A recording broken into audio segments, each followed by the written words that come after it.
وہ زیادتی جو لبنان پر ہوئی، یعنی کہ لبنان کے پہاڑ پر ہوئی، کہتا ہے وہ ہلاکت جس سے جانور ڈر گئے، ان پہاڑوں پر جو جانور تھے وہ اپنی جان بچانے کے لیے، کیونکہ سب جب درخت کاٹ دیے گئے تو جانور کیا جی ڈر کر بھاگ گئے۔ اتنی زیادتی اس نبوکدنیزر بادشاہ نے اپنے دور میں کی، لوگوں کو دکھ پہنچایا، تکلیف پہنچائی۔ اور پھر 18ویں آیت میں سے دیکھے گا 5واں افسوس، 19ویں آیت، اس پر افسوس جو لکڑی سے کہتا ہے جاگ اور بے زبان پتھر سے کہ اٹھ، کیا وہ تعلیم دے سکتا ہے؟ زمین سب بلند آواز سے مل کر بولیے گا، اس پر افسوس جو لکڑی سے کیا کہتا ہے جی جاگ اور بے زبان پتھر سے کہ اٹھ، کیا وہ تعلیم دے سکتا ہے؟ کہتا ہے دیکھ تو نے سونے چاندی سے مرا ہے، لیکن اس پر مطلق کیا جی دم نہیں، مگر خداوند اپنی مقدس ہیکل میں ہے، ساری زمین اس کے حضور میں خاموش رہے۔ میں آپ لوگ یہ بھی جانتے ہیں، جو کلام کو پڑھنے لوگ ہیں وہ اس بات سے واقف ہیں کہ نبوکدنیزر بادشاہ نے جب یروشلم پر چڑھائی کی، ہیکل کو تباہ و برباد کیا، جو مقدس ظروف تھے، مقدس برتن تھے، ان سب کو اپنے محل میں لے آیا۔ ان کو کس طریقے سے ناجائز طریقے سے ان کو استعمال کرتا رہا، میں آپ لوگ سبھی اس بات سے واقف ہیں۔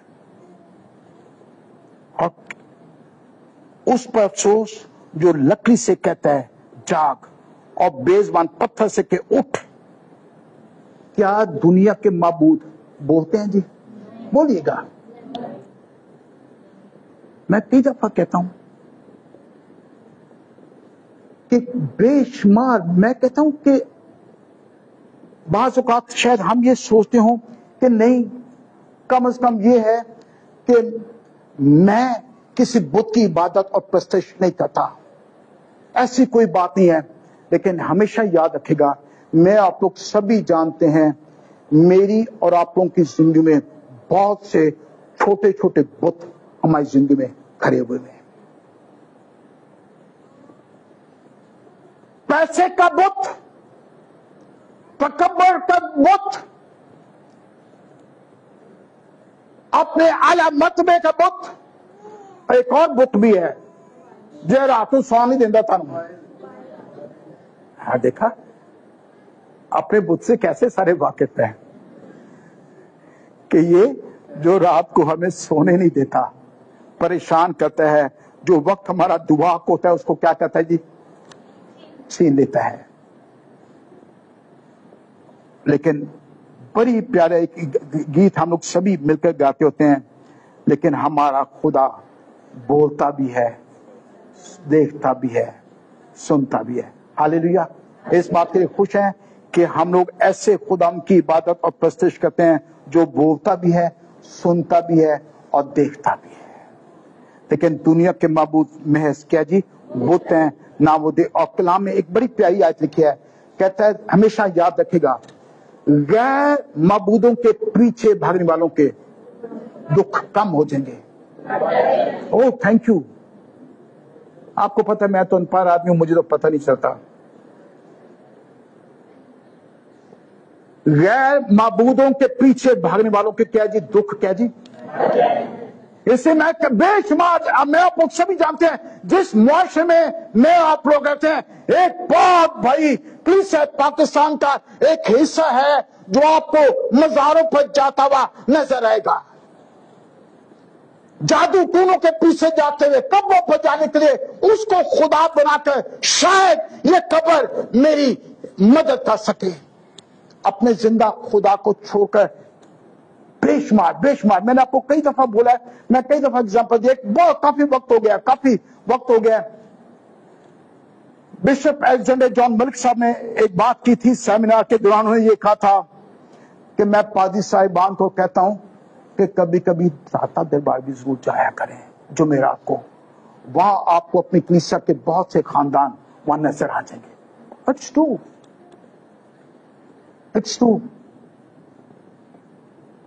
جادو ٹونا، مذاق پرستی، تویز دھاگا، انہی کو اپنا خدا بنا کر انہی سے ہم مدد حاصل کرنا چاہتے ہیں. لیکن یاد رکھے گا کوئی چیز آپ کو آپ کی مشکلات سے آزاد نہیں. اور آغاز میں ہم نے یہ دیکھا تھا خدا نے حقوق کو کہا تھا کہ میں اپنے وقت معائنہ پر کاروائی کروں گا اور صادق ایمان سے زندہ رہے گا. آخر میں آپ میں سب دیکھے گا دانیل نبی کی کتاب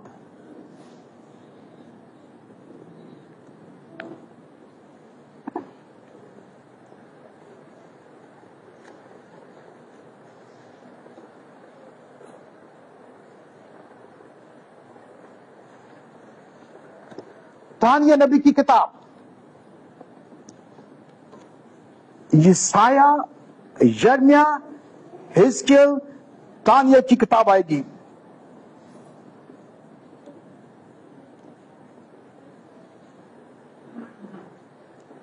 بات چھوٹی کرتا جاؤں گا. میں آپ لوگ سبھی جانتے ہیں کہ دانیل نبی کی کتاب میں کیا ہے، جہاں بہت سارے لوگوں کو یہ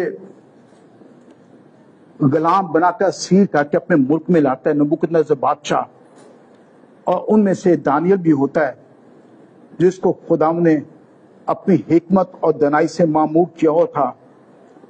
اور یہی نبوکدنیزر بادشاہ ایک خواب دیکھتا ہے اور بہت سارے لوگوں کو بلاتا ہے اس خواب کی تعبیر مجھے بتاؤ کہ کیا ہوگا. اب میں بن سے اب دھیان سے سنے گا کہ حقوق کی دعا کا، حقوق کی شکوہ کا، شکایت کا خدا نے کیا جواب دیا اور نبوکدنیزر بادشاہ کا اینڈ کیا ہوا. اب وہ میں ساتھ دیکھے گا. اس کی 24ویں آیت، چوتھے باب کی 24ویں آیت. یہ بھی تھوڑا سا لمبا ریفرنس ہے، میں بہن سے کلام اس میں سے دیکھے گا. دانیل نبی کی کتاب اس کا چوتھا باب اور اس کی 24 آیت سے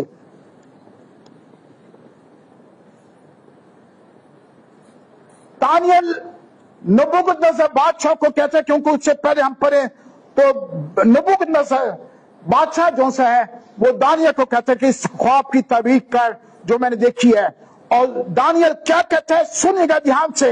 کہتا ہے بادشاہ اس کی تعبیر اور حق تعالیٰ کا وہ حکم جو بادشاہ میرے خداوند کے حق میں ہوا یہی ہے. کہتا ہے کہ تجھے آدمیوں میں سے ہان کر کیا کریں گے جی، نکال دیں گے. تو میدان کے حیوانوں کے ساتھ رہے گا. تو بیل کی طرح گھاس کھائے گا اور آسمان کی شبنم سے کیا جی تر ہوگا. اور تجھ پر 7 دور گزر جائیں گے. تب تجھ کو معلوم ہوگا کہ حق تعالیٰ انسان کی مملکت پر حکمرانی کرتا ہے اور جس کو چاہتا ہے وہ کیا جی دیتا ہے. دانیل خواب کی تعبیر کرتا ہے اور نبوکدنیزر بادشاہ کو کہتا ہے کہ نبوکدنیزر بادشاہ تیرا اینڈ یہ ہونے والا ہے. تو جانوروں کے ساتھ کیا جی رہے گا، بیل کی طرح کیا کرے گا جی گھاس کھائے گا. آگے جا کر دیکھیں گے سیم اسی طریقے سے نبوکدنیزر بادشاہ پہ ہوا جو ایک ظالم اور جابر بادشاہ تھا، اور جو یہ کہتا تھا کہ جو میری حکومت ہے وہ صرف میری ہے، یہ میں نے اپنی طاقت سے، اپنے زور سے، اپنے پیسے سے ہر چیز میں نے یہ تعمیر کی ہے. اس کا اینڈ کیا ہوتا ہے اب میرے ساتھ دیکھے گا 28ویں آیت سے، اسی باب کی 28ویں آیت سے کہتا ہے یہ سب کچھ نبوکدنیزر بادشاہ پر گزرا. یہ سب کچھ کیا ہوا جی نبوکدنیزر بادشاہ پر گزرا. 1 سال کے بعد